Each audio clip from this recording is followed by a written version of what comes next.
आजमी साहब। अध्यक्ष महोदय, मैं अंतिम अठौड़ा पे अपने ख्यालात के लिए खड़ा हुआ हूं। अध्यक्ष महोदय, हमारे शहर मुंबई में और महाराष्ट्र में लॉ एंड ऑर्डर की सिचुएशन बड़ी तशवीशनाक है। वो इसलिए है सर कि डिटेंशन और कन्विक्शन का रेट जो है वो बहुत कम होता जा रहा है। सज़ा दिलाने वाली जो एजेंसी है उनका जो काम है बहुत स्लो है। एक तरफ कन्विक्शन की वजह से पुलिस पर कोविड की वजह से पुलिस पर काम का बोझ बहुत बढ़ रहा है और दूसरी तरफ बेरोजगारी बढ़ रही है। बेरोजगारी एक बहुत बड़ी वजह है क्राइम ज्यादा बढ़ने की। नौजवान जो है क्राइम की तरफ बढ़ रहे हैं, साइबर क्राइम बढ़ रहा है, डकैती के वाकयात हो रहे हैं। लॉ एंड ऑर्डर को सही चलाने के लिए एक पुलिस की चुस्ती, पुलिस की ड्यूटी के साथ साथ लोगों को रोजगार भी देना जरूरी है। सर, पुलिस अदालतों में जो रेट है कन्विक्शन का और जो फैसले हो रहे हैं उसमें बहुत स्लो है। सीरियस केसेस में सर शहर के अंदर 2020 में जो रेप के केसेस हुए हैं उसमें 58% बच्चों के केसेस हुए हैं। यानी 2020 में 767 रेप केसेस में जो दर्ज हुए हैं उसमें 445 बच्चों के खिलाफ रेप केसेस हुए हैं और इस 2019 में 61%, 2018 में 64%, ये सारे बच्चों के खिलाफ केसेस हुए हैं। स्पेशल कानून बना पास्को में यह तय हुआ था कि 1 साल में केसेस का निपटारा हो जाएगा, लेकिन 1 साल से 5 साल तक केसेस का निपटारा नहीं हो रहा है। और यह हुआ था कि स्पेशल कोर्ट बनेगी, उसके लिए प्रोसिक्यूटर लाए जाएंगे, लेकिन स्पेशल कोर्ट को बढ़ाना बहुत जरूरी है। और इन केसेस के रेट लेट होने से, इनके निर्णय लेट आने से क्रिमिनल लोगों के हौसले बढ़ रहे हैं और उनको डर नहीं लगता है। अभी शक्ति बिल पास हुआ है, ऐसा ना हो कि पास्को की तरह से शक्ति बिल में भी जो इसमें जो लोग पकड़े जाएं उनके साथ भी यही होगा। तो मुझे लगता है कि फिर क्राइम बिल्कुल घटेगा नहीं, क्राइम और इस तरह बढ़ेगा। सर, आज जो है 2020 में जो आईपीसी क्राइम में पेंडिंग केसेस हैं वो 1,26,981 थे 2020 में, और इसमें से साल के आखिर तक सिर्फ 76% केसेस पेंडिंग थे। सिर्फ 24% केसेस जो है उनका इन्वेस्टिगेशन हुआ है। कोर्ट में जो ट्रायल चल रहा है पेंडिंग केसेस बहुत ज्यादा हैं। यानी सेशन कोर्ट के अंदर 2,55,355 केसेस 2020 में ये पेंडिंग पड़े हुए हैं। सिर्फ 92% केसेस का फैसला हुआ, 98% अभी पेंडिंग पड़ा हुआ है। मैं निवेदन करना चाहता हूं मंत्री जी से कि इन चीजों पर ध्यान दिया जाए ताकि जो क्रिमिनल लोग हैं वो बहुत दिनों तक केस नहीं चलने की वजह से उनके हौसले बुलंद रहते हैं। इस पे कहीं ना कहीं रोक लगना चाहिए। अध्यक्ष महोदय, मैं नशे की बात करूं, मैं गृह मंत्री साहब का बहुत आभार प्रकट करता हूं। उन्होंने सारे ऑफिसर्स को बुलाए थे नशे के रोकथाम के लिए, परंतु आज भी कहीं भी नशा का कारोबार बंद नहीं है। इस पे एक बहुत जबरदस्त तरीके से आपको पुलिस को ऑर्डर देना पड़ेगा। नई नस्ल बर्बाद हो रही है। मैं देख रहा हूं कि अगर किसी फिल्म स्टार का बेटा पकड़ा जाए, कोई बड़ा आदमी पकड़ा जाता है जो मशहूर है, 24 घंटे नशे के बारे में बातें होती हैं, सारे टॉक ऑफ द टाउन बन जाता है, लेकिन महलों में, इलाकों में, कॉलेजेस में जो बच्चे उसमें शामिल हैं उसकी तरफ ध्यान बिल्कुल नहीं दिया जा रहा है। उस पर ध्यान देने की बहुत जरूरत है। अध्यक्ष महोदय, मॉब लिंचिंग का मामला है। मॉब लिंचिंग का कानून जो है अभी इसके लिए पश्चिम बंगाल ने, राजस्थान सरकार ने और अभी वहां पे आसाम में भी बिल पेश किया जा रहा है कि मॉब लिंचिंग के ऊपर झारखंड में भी सरकार ने पेश कर दिया है कि इसमें 25 लाख रुपया जुर्माना और उम्र कैद। यह कानून बनाना बहुत जरूरी है। मैं निवेदन करता हूं कि मॉब लिंचिंग कानून को यहां महाराष्ट्र में भी लागू किया जाए। अध्यक्ष महोदय, मैं पुलिस के बारे में मैं कुछ बात कहता हूं तो पुलिस को बुरा लगता है, लेकिन सर एक जीआर है यहां पर कि जब कोई एमएलए बात करना चाहता है, जहां जाता है मिलने आता है, उससे खड़े होकर हाथ मिलाइए, दरवाजे तक छोड़िए।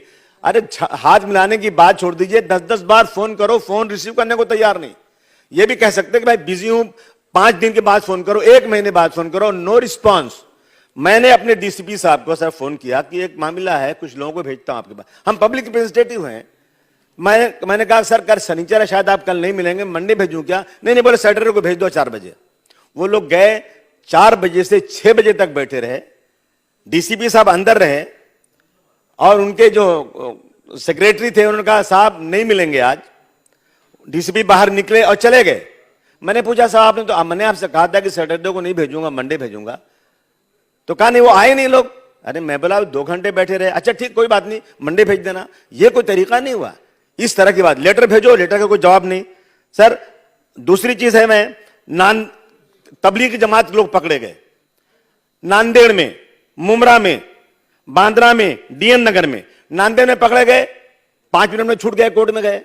मुमरा में पकड़े गए, 5 मिनट छूट गए। जज ने कहा कि इनको तो बलि का बकरा बनाया गया, कुछ गलती इनकी नहीं है, उसी मोमेंट छूट गए। लेकिन डीएन नगर और बांद्रा में वही क्राइम के अंदर 307 लग गया। विदेशी लोग आए थे, 307 लगने की वजह से उनका पासपोर्ट कोर्ट में जमा हो गया, वो सब जेल चले गए। मैंने पूछा, इसके पहले होम मिनिस्टर साहब थे, जो यहां पे कमिश्नर साहब थे, कि मुझे खाली इतना बता दीजिए आप कि नांदेड़ मुमरा में नहीं 307 लगा, बांद्रा और डीएन नगर में लगा, तो दोनों में अंतर क्या मुझे बताइए। बोला नहीं हम हटा देते हैं। मैंने कहा नहीं मत हटाइए आप, अगर आपने लगाया है तो आप वजह बताइए। कोई वजह बताने को तैयार नहीं, कहें आप ज्यादा बात करते हैं, ज्यादा बहस करते हैं। इस तरह से चीजें अगर होंगी सर, तो मुझे लगता है कि लॉ एंड ऑर्डर की सिचुएशन खराब होगी। और यह गृह मंत्रालय बहुत इंपॉर्टेंट मंत्रालय, इसे निगलेक्ट नहीं किया जा सकता। अध्यक्ष महोदय, सचिन वाजे जिसके ऊपर मुकदमा चल रहा ख्वाजा यूनुस के मारने का, एक लड़का जो बेचारा कंप्यूटर इंजीनियर था, सिर्फ एक किडनी थी, उसको इन्वेस्टिगेशन में मार दिया गया, लाश को जला दिया गया। मुकदमा चल रहा था और उसको फिर से जो है सस्पेंड ऑफिसर को लाके बिठाया गया। मैं आदरणीय शरद पवार साहब के पास गया, मैं शिवसेना के पास गया कि इस आदमी को कैसे ला सकते हैं आप लोग।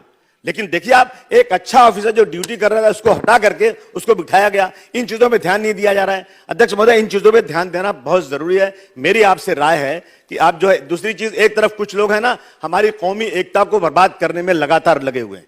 रोजाना भी कोई धर्म संसद हुआ, अब उस क्या इसमें मैं कुछ ऐसी बात नहीं करूंगा हंगामा हो, लेकिन रोजाना गांधी जी को कोई गाली दे रहा है, मुसलमानों को मारो, म्यांमार की तरह से निकालो, शपथ लो, ये सब चीजें चल रही हैं। अतः मेरी आपसे निवेदन है, आप हमारी सरकार और दिल्ली की सरकार को एक कानून बनानी चाहिए कि जब भी कोई धर्म के खिलाफ, किसी देवी देवता के खिलाफ, किसी पैगंबर के खिलाफ, गांधी जी के खिलाफ, छत्रपति शिवाजी महाराज के खिलाफ, ऐसे लोगों के खिलाफ यदि कोई व्यक्ति अपमानित बात बोलता है तो उसे यूएपीए जैसे कानून में बना दीजिए, आपका क्राइम 50% खत्म हो जाएगा।